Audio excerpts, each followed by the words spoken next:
In the opulent halls of a sprawling mansion overlooking the glittering city skyline, where crystal chandeliers cast rainbows on marble floors and servants moved like shadows, a young boy named Ethan lay confined to his bed, his pale face a stark contrast to the wealth surrounding him. Day after day, doctors came and went, their brows furrowed in confusion, prescribing medicines that never seemed to work.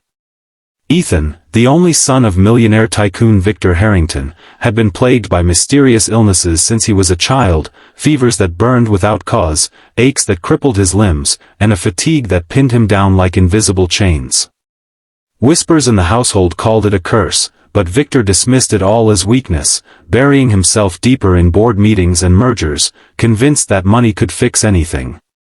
Little did anyone know, the real sickness festered not in Ethan's body, but in the shadows of his lonely heart. And it would take a girl from the forgotten side of town, with nothing but her kindness and curiosity, to uncover the truth that would change everything. Ethan's world was a gilded cage. At 16, he had every luxury imaginable, a private tutor who droned on about stocks and strategies, a room filled with gadgets he barely touched, and a father who checked in via video calls from jet-setting trips. But the boy craved something more. Connection. His mother had died when he was 5, a car accident that Victor never spoke of, leaving Ethan with fragmented memories of warm hugs and bedtime stories. Since then, the illnesses had started, first a cough that lingered, then headaches that blurred his vision, escalating into episodes that kept him bedridden for weeks. Specialists from around the world poked and prodded, running tests that always came back inconclusive. It's psychosomatic, one psychiatrist suggested once, but Victor fired him on the spot, refusing to believe his heir could be weak in the mind. Ethan, meanwhile, retreated further into himself, staring at the ceiling, wondering if he'd ever feel truly alive. Across town, in a cramped apartment where the walls peeled and the fridge hummed emptily, lived Mia.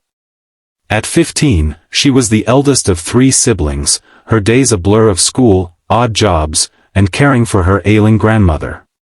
Her family scraped by on her mother's waitressing tips, and Mia dreamed of becoming a nurse someday, inspired by the way her grandma's stories of resilience lit up even the darkest nights. Money was tight, but love was abundant. Mia's laughter filled their tiny home, her optimism a shield against the world's harshness.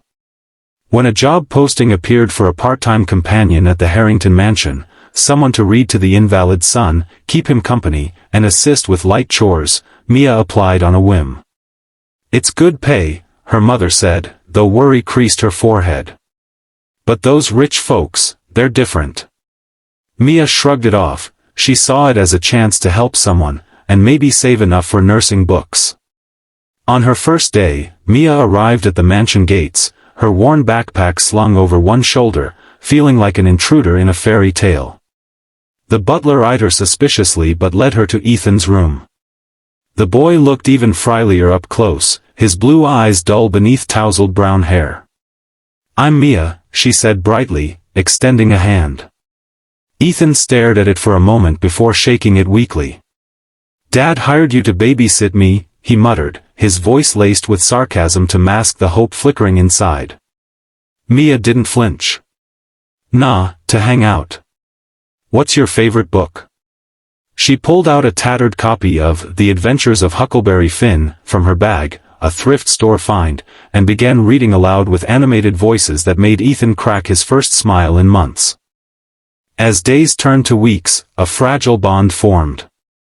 Mia brought stories from her world, the chaos of street markets, the joy of homemade tacos on Fridays, the way her little brother collected bottle caps like treasures.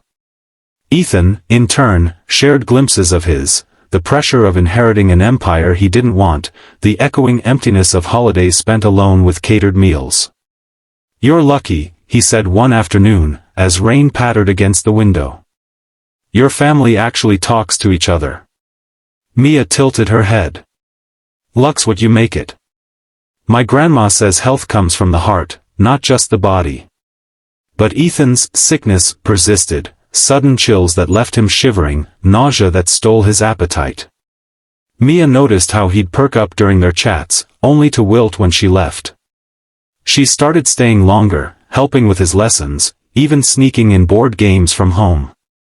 Victor approved from afar, seeing improvement in the reports, but he remained distant, his calls brief and businesslike.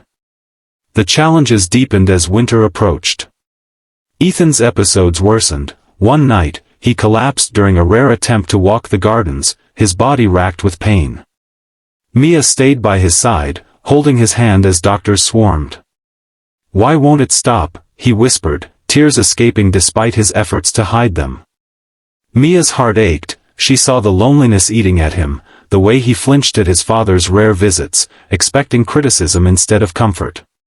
Her own life mirrored the struggle. Her grandmother's health declined, medical bills piling up, forcing Mia to juggle more shifts at a local diner.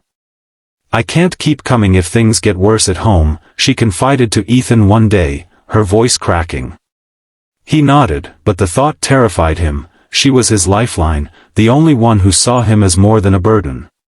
Tensions built when Victor returned from a trip, demanding results. "If you're not improving, I'll send you to that Swiss clinic," he barked, ignoring Ethan's plea for more time with Mia. The girl overheard, her resolve hardening. She began noticing odd patterns. Ethan's symptoms flared after arguments with his father, or when left alone too long. "It's like your body's screaming what you can't say," she told him gently.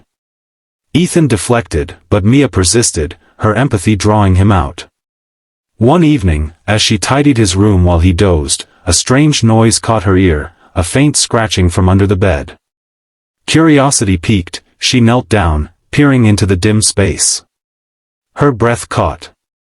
There, amidst dust bunnies and forgotten socks, was something unexpected, a small, weathered box, its lid ajar, spilling out yellowed letters, faded photos, and a child's drawing of a family, mother, father, son, smiling under a sun. Mia's hands trembled as she pulled it out carefully. The letters were from Ethan's mother, addressed to him, hidden away perhaps by Victor to protect him from grief. They spoke of love, of dreams for Ethan's future, of how she cherished their quiet moments together. But one photo showed a scar on her arm, and a letter hinted at darker times, arguments with Victor, his controlling nature driving her to despair. The drawing had tear stains, Ethan's childish scrawl on the back, "I miss you, Mommy. Daddy says it's my fault." Mia's eyes widened. The something under the bed wasn't just memorabilia, it was the root of Ethan's pain. Suppressed grief, bottled up for years, manifesting as illness. The scratching? A loose floorboard, but the real noise was the echo of unspoken sorrow. Heart pounding, Mia woke Ethan gently. "You have to see this." Together, they pored over the contents, tears flowing as memories flooded back. Ethan confessed, after his mother's death, Victor had forbidden mourning, calling it weakness.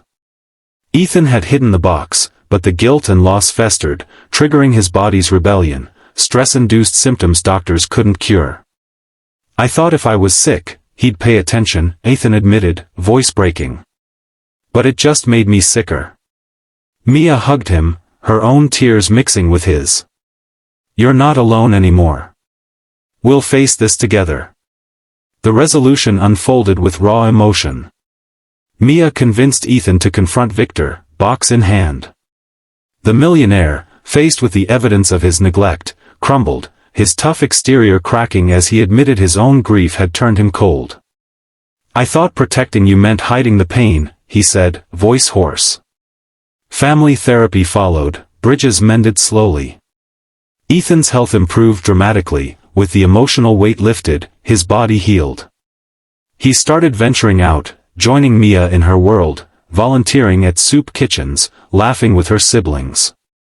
Mia's grandmother received help from Victor's resources, a quiet thank you. Their friendship blossomed into something deeper, a reminder that true healing comes from vulnerability and connection.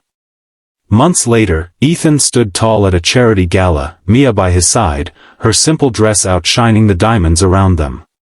"Wealth isn't in bank accounts," he toasted, "but in the hearts we touch." The audience applauded, inspired by their story of resilience. Ethan and Mia's bond proved that from the ashes of loneliness, hope could rise, stronger, brighter. And there you have it, Friends, an emotional journey from shadows to light.